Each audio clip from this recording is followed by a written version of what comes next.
এখন আমরা একটু ঘুরতে বেরিয়েছি, অনেক সন্ধে হয়ে গেছে আর এখানে বৃষ্টিও হয়েছে দুপুরবেলা।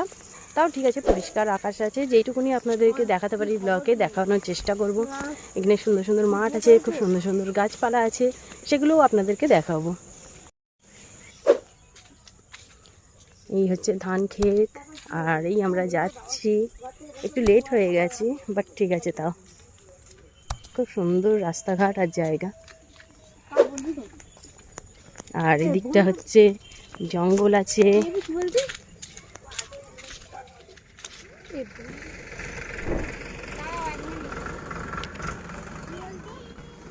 এইখানে আমি একটু ধান খেতে ঢুকছি, সো কিছু একটু ফটো ক্লিক করতে, একটু ভিডিও শ্যুট করতে খুব ভালো লাগছিল। তখন একটু অন্ধকার অন্ধকার হয়ে আসছিল, বাট তার আগে আমি ভিডিওটা শ্যুট করে নিচ্ছিলাম।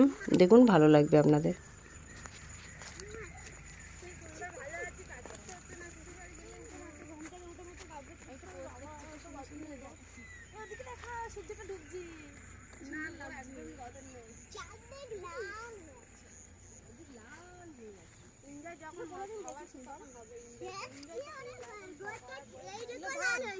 হ্যাঁ হ্যাঁ,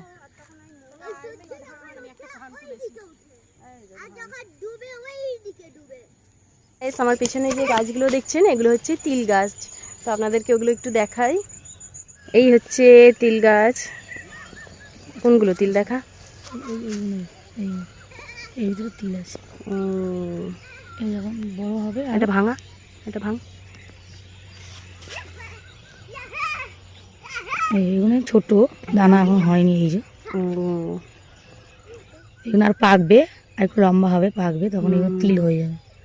তখন দেখ কি সুন্দর লাগছে, দেখ রে এদিকে। এত সুন্দর গাঁদা ফুলের চাষ হচ্ছে, বাট এটা আমি আপনাদেরকে আলোতে দেখাতে পারলাম না, অন্ধকার নেমে এসছে, যেটুকুনি দেখানো যায়। এখন আমরা এসেছি এখানকার বাজারে, তো এখানে সেরকম কিছু ফেমাস কিছু নেই বলা যায়, তো একটু সবজি বাজার আছে, আমরা একটু হয়তো হালকা টিফিন করব, একটু চপ টপ খাবো এরকমই, আর কিছু সেরকম কিছু প্ল্যানিং নেই, তাও আপনাদের সঙ্গে একটু শেয়ার করছি। যখন সবটাই করছি এইটাও করছি তার সাথে। তো এই যে বাকিটা সবাই যাচ্ছে, পেছনে দেখতেই পাচ্ছেন।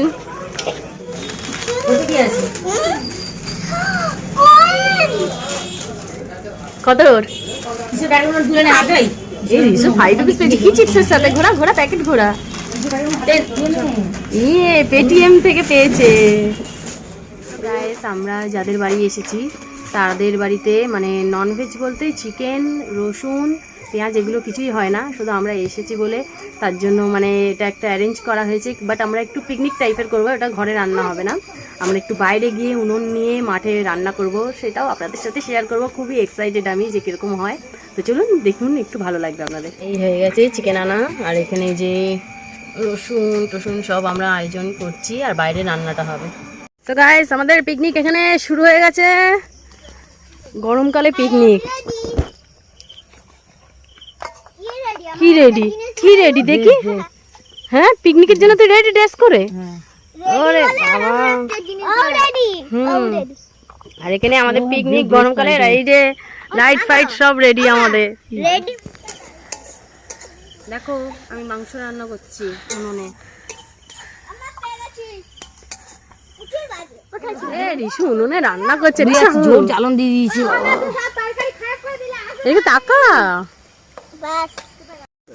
তো গাইস, মাংস কষানো হচ্ছে এখন, আর এখানে সবাই ওয়েট করছে কখন মাংস হবে, রিশু বিশেষ করে।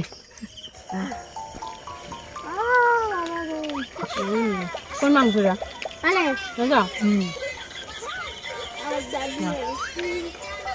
দেখো এত গরম না, সবাই ঝাল দিচ্ছে মাছের জন্য। সব টেনে লাস্টে কোলাবে না। এটা আমার হাড় মাংস খাচ্ছে, ছালটা তো পাচ্ছে না, ওই জন্য এরই ছাল খাবো। এটা আলু ভাঙা দাও, সেদ্ধ হয়নি না আলু। হ্যাঁ, তো গাইস, এখন বাদাম চিট বানানো হচ্ছে, গুড় দেওয়া হয়ে গেছে কড়াতে, আর এই হচ্ছে বাদাম।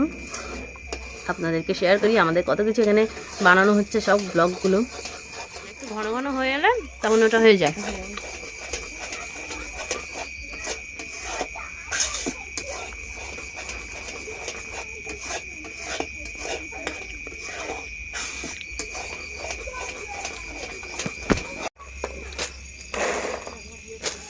হয়ে এসছে ঘন ঘন। এবার এর মধ্যে বাদামগুলো দিয়ে দিল বৌদি।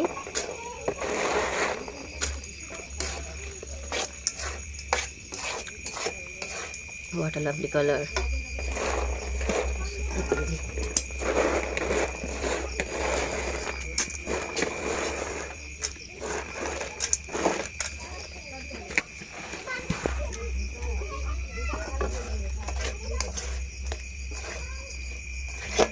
উনুনটা জ্বলছে শুধু শুধু। কালকে সেট হয়ে যাবে এটা? এটা শুকনো হলেই হয়ে মানে আজকে হয়ে যাবে না কালকে? বাতাসের কাছে শুকনো হয়ে বাদামগুলো ভেঙে ভেঙে নিলে মনে হয় ভালো লাগতো। ওই তো বাদাম ভালো দোফল আছে।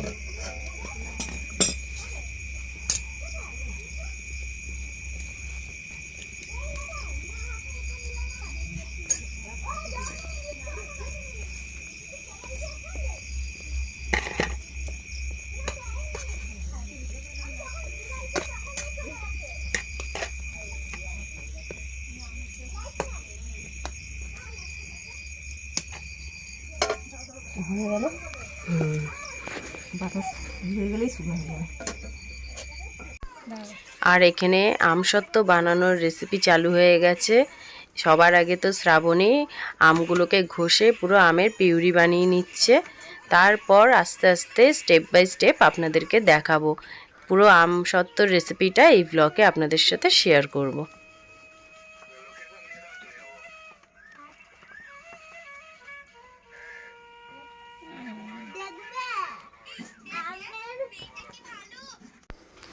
এরপর উনুন জ্বালিয়ে আমগুলোকে আমরা ভালো করে ফোটাবো একটু ঘন ঘন করে। তো আমি এখানে চেষ্টা করছি করার, বাট অতটা ভালো হচ্ছে না। আমার বান্ধবী খুব ভালো করে সেটা। আপনারা দেখুন কীরকম মানে আমের পিউরিটা কীরকম পাতলা পাতলা হয়ে রয়েছে। এরপর আস্তে আস্তে যত ফুটবে তত ঘন হয়ে যাবে। তারপর একটার পর একটা সব মশলা দেওয়া হবে। সবার আগে দেওয়া হলো বিট নুন,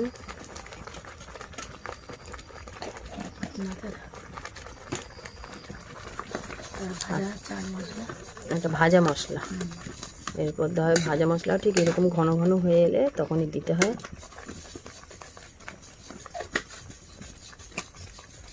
আর অল্প করে একটু লঙ্কার গুঁড়ো, ও এটা চিলি ফ্লেক্স, অল্প অল্প, এতে কালারটাও হবে আর একটু ঝাল ঝাল হবে। আর একটা অ্যাট লাস্ট চিনি, এটা স্বাদ অনুযায়ী। আর দিস না, অল্প দে, এমনি আম মিষ্টি, আমের উপর ডিপেন্ড করে। দিয়ে ভালো করে নাড়তে হবে, ঠিক এরকম ঘন ঘন হয়ে যাবে।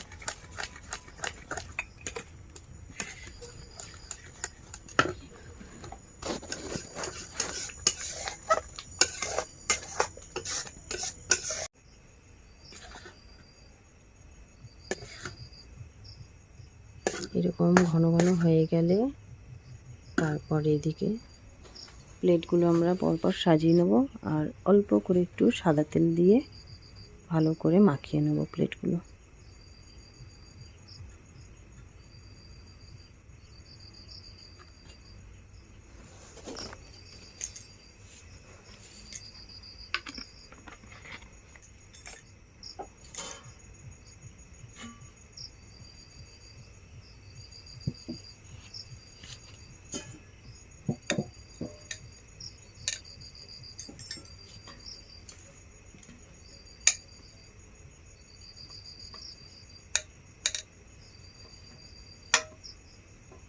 এরকম পরপর সবকটা প্লেট ট্রাই করে নেব।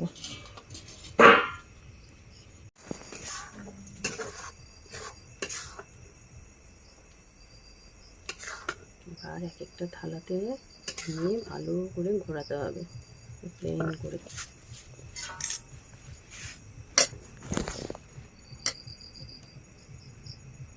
কি সুন্দর একটা স্মেল বেরোচ্ছে, আচারের মতো।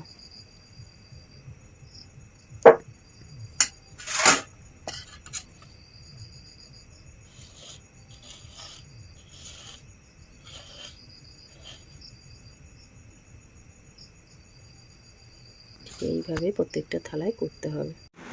চলো কমপ্লিটেড 4টে থালি। এই স্ট্যান্ড পাকা রয়েছে, এই হাওয়াতে সারা রাত শুকিয়ে যাবে মোটামুটি। আর সকাল হলে একটু রোদের মধ্যে এগুলো রাখা হবে। খুব সুন্দর কালারফুল হয়েছে। তারপর আপনাদেরকে তুলে বা কেটে দেখাবো। সারা রাত পাখার তলায় দেওয়ার পরেও কিন্তু শোকায়নি। লাস্টে আমার বান্ধবীর হাজব্যান্ড একটা বড় দেখে হ্যালোজিন লাইট জ্বালিয়ে দিয়েছে। তো খুব গরম তাপ আসছিল ওটা থেকে, তো ওইটার দ্বারায় পুরো আমসত্ত্বটা ভালো করে থালায় শুকিয়ে গেছে, না হলে শুকাতো না। হয়ে গেছে, এবার শুধু বাড়ি গিয়ে নিয়ে খাওয়া, আর কিচ্ছু না। আমি জীবনে পারবো না বানাতে। সো গাইস, আমার ভিডিওটি যদি আপনাদের ভালো লেগে থাকে তো প্লিজ একটা লাইক করবেন, শেয়ার করবেন। আর এখনও পর্যন্ত যারা আমার চ্যানেলটিকে সাবস্ক্রাইব করেননি প্লিজ আমার চ্যানেলটিকে সাবস্ক্রাইব করবেন। আজকের পর্যন্ত ভিডিওটা এতটাই, আবার ফিরে আসবো নতুন নতুন ব্লগ নিয়ে। Tata and by.